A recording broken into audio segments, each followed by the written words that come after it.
Hey, Deacon082 here for another episode of Let's Play Pokemon Crystal version Nuzlocke. In the last episode, we made it through the Team Rocket Hideout, all the way up to this door, which requires two passwords, Slowpoke Tail and Raticate Tail. And the door opens, so we're going to want to check our team and see who we got up front here. We're going to lead with Ike and throw the others in later, because up here, we have a battle. What? Who are you? This is the office of our leader, Giovanni. Since disbanding Team Rocket 3 years ago, he's been in training, but we're certain he'll be back someday to assume command again. That's why we're standing guard. I won't let anyone disturb this place. So we have an interesting battle coming up here with the first Team Rocket executive called Admins in the later games. This guy leads off with, surprise surprise, a Zubat. Can you predict all three of this guy's Pokemon? I'll give you a hint. You probably won't be able to, actually. Because he uses one Pokemon that we didn't mention in the last episode as Team Rocket's normal Pokemon. His Zubat actually could have evolved into a Golbat by that level. His next Pokemon is Eradicate, and this one's level 24, so we're going to try to put it to sleep. It missed with Hyper Fang, that's a good thing. Hyper Fang only has 90 accuracy, which can cause it to miss pretty often if you're trying to use it. Still a very powerful move, though. I had it on Eradicate in my first Nuzlocke, and it really helped out quite a bit. Now we can just whittle it down with Confusion a little bit. Take it out. How long is this Eradicate gonna stay asleep? Maybe we can get through this whole battle unscathed. Although I doubt that. Come on, stay asleep one more turn. Wow. Sleep is actually pretty powerful in the older games. It wasn't until Generation 3 that it really got a revamp. Sleep lasted longer in the early games, and in Generation 1 you would basically be invulnerable an extra turn. His next Pokemon is a Coughing. And you probably didn't expect all three of those in order, but anyway.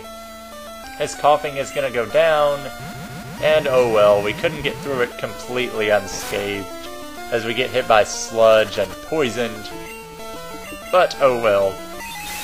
Team Rocket Executive goes down, and I was actually thinking of a different battle, because one of these Team Rocket Grunts, or Executives, or whatever, they have a different Pokemon than you'd normally expect, and I will talk about it.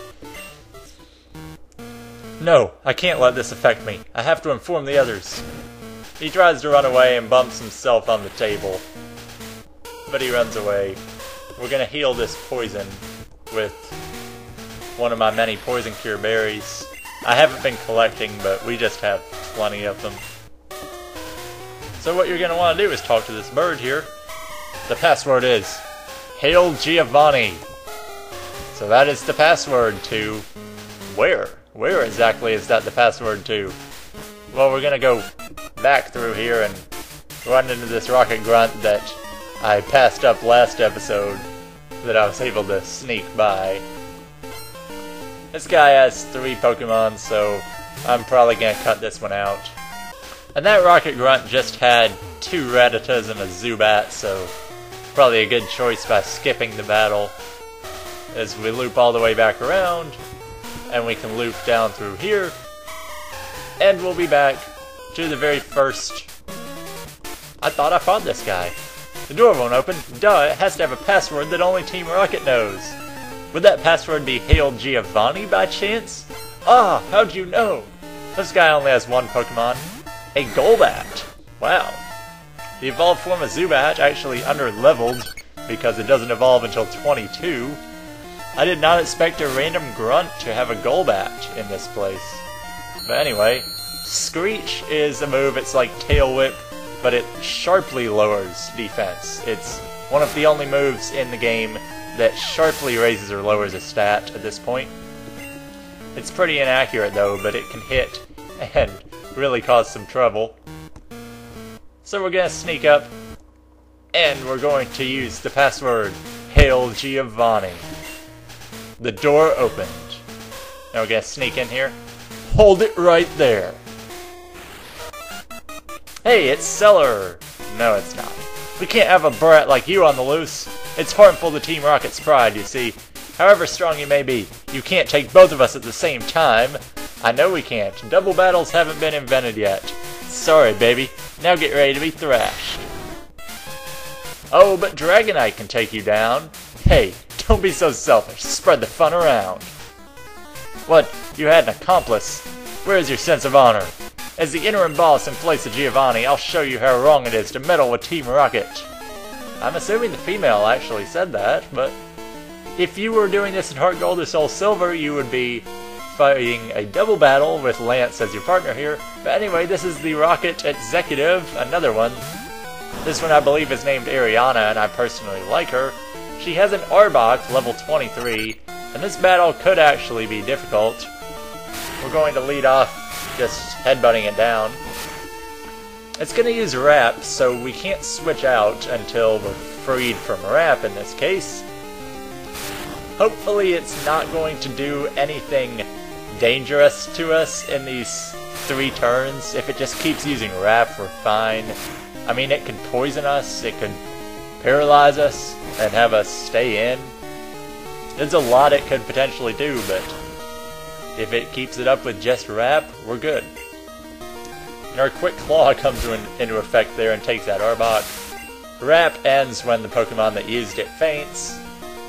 So 1 Pokemon down. Next up, this is who I was thinking about. This is a Murkrow. Murkrow is new.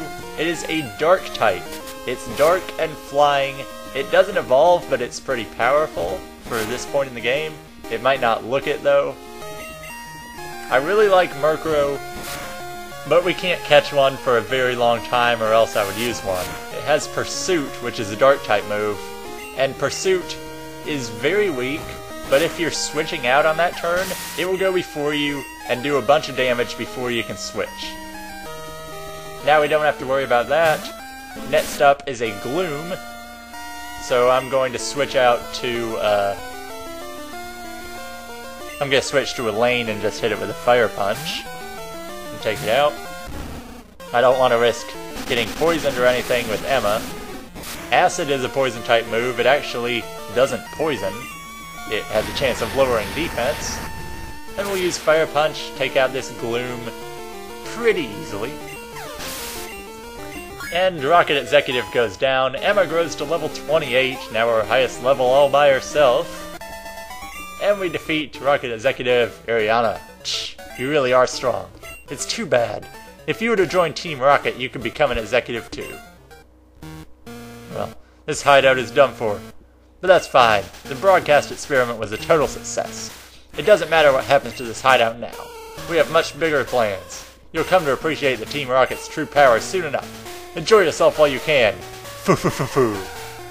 And they disappear. That did it. We defeated all the Rockets here, but I'm concerned about the young guy I battled in the process. Sorry, Deacon. I saw how well you were doing, so I just hung back.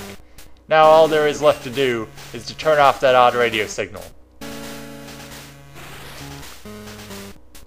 It's this machine that's causing all the problems. I don't see a switch on it. We have no choice. We have to make all the Electrode faint. That should stop this machine from transmitting that strange signal. It's no fault of the Pokemon, so it makes me feel guilty. Deacon, let's split the job. Now, don't get me wrong, this could be one of the most annoying parts in the game, because we have to take down these 3 Electrodes. Now, the problem is, your Pokemon may be a little weak. Well, ours really aren't. We got a lot at full health. But if you try to leave to go heal, Lance won't let you out. So, we're going to do one thing here. We're going to use our first potion.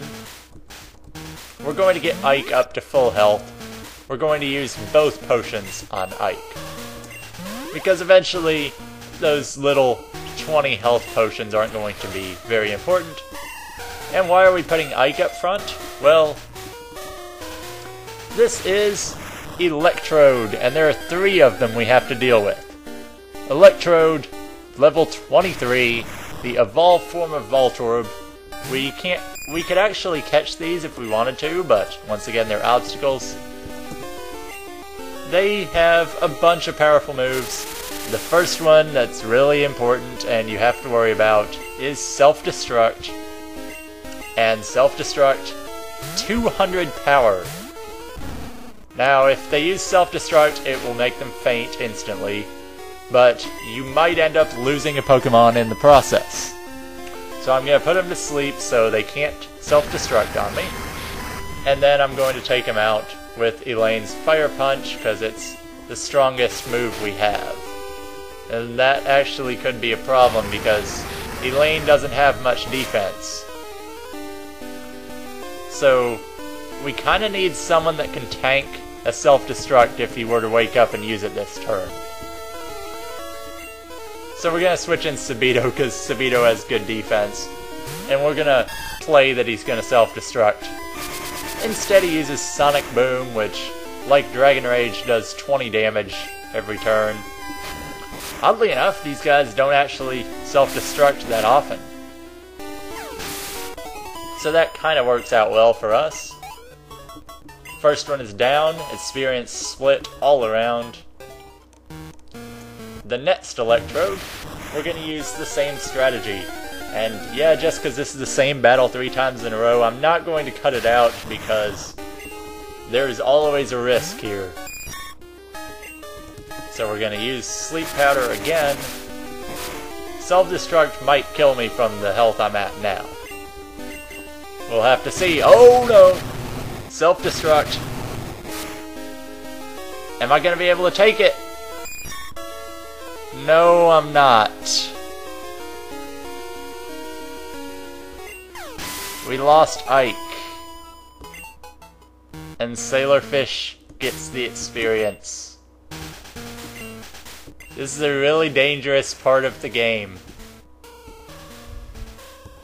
And we've seen that right now. This is going to be difficult to deal with right now. I don't want to lose a second one to this. So we're going to do something unconventional. How about Sailorfish out front? Because Sailorfish, really strong attacker. Although I really don't want to lose Sailorfish either. But we've lost Ike, and it was going to happen eventually, but really would have been good to keep him as long as we could. Now Surf is really powerful, but Headbutt is also powerful. And Self-Destruct again first turn. This better not kill Sailorfish. Critical hit!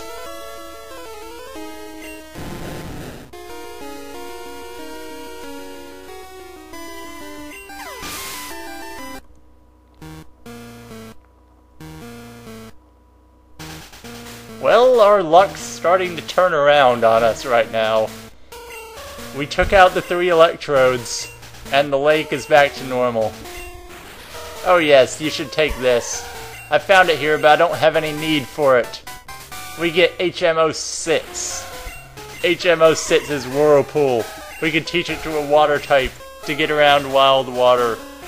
But we can't use it yet. And we can't use it all because we don't have a water type anymore. Well, I never expected Gyarados to go down that easily. But, oh my gosh, a critical hit on Self-Destruct. I did not expect that. I guess we'll take off the EXP share. And, well, we also lost Ike in the process. That wasn't a critical, but might as well have been. Now we don't have Sleep Powder, Poison Powder, or Stun Spore. We gotta collect ourselves, heal the damages. We can teleport back to the beginning here. And, well, we're done with Mahogany Town. We can enter the gym now, but we're clearly not ready. We're going to heal up and then go back to the PC. And, well, these are deaths numbers 4 and 5. That's 3 deaths in 3 episodes. 2 in this one. That's not very good. Now we have to go from what we have in our PC and make do. first, we'll go to our dead bots. When you change a Pokemon bot, data will be saved. We're not okay with that, but we don't really have a choice. I guess we're saving. In our dead bots, we have Spider-Man, Skyla, and Daryl. And now we have 2 more valuable team members. Ike the Butterfree, who's been with us for a very long time. And Sailorfish the Gyarados, who's only been in our party for a couple episodes, but was very helpful. So all that's left are Emma, Elaine, Dean, and Subito. We'll go back to Bots 1, and we have 6 Pokemon we can replace these guys with. And our 6 choices. We have Liz the Noctowl, Bakahaka the Arbok, Chuck Testa the Stantler, Sunflowermon the Sunkern, Basil the Hobbit, and Austin the Cubone. I think my choices on this... Honestly, I didn't think I would be doing this, but with what is coming up, it's probably the best choice we have here. The next gym will be a fighting type gym. So, we lost Ike, who had Confusion. We are actually going to use Liz, and I did not expect this at all. I would have picked Stantler instead, but being a pure normal type, it probably wouldn't have turned out well. And we're also going to use Austin the Cubone. Saw this coming eventually. So we have 4 Pokemon. So that's where we'll end up right now. We have 10 still alive, 2 new ones in the party. Liz the Noctowl with Hypnosis, that could come in handy even though it's inaccurate. And Austin the Cubone, who is a brute and could really come in handy. So, that'll be all for this episode. Next time on Let's Play Pokemon Crystal version Nuzlocke, we will not be taking on the Mahogany Town Gym because it is actually the 7th one in order. Instead, we will be headed off in a different direction. So, see you guys on Friday.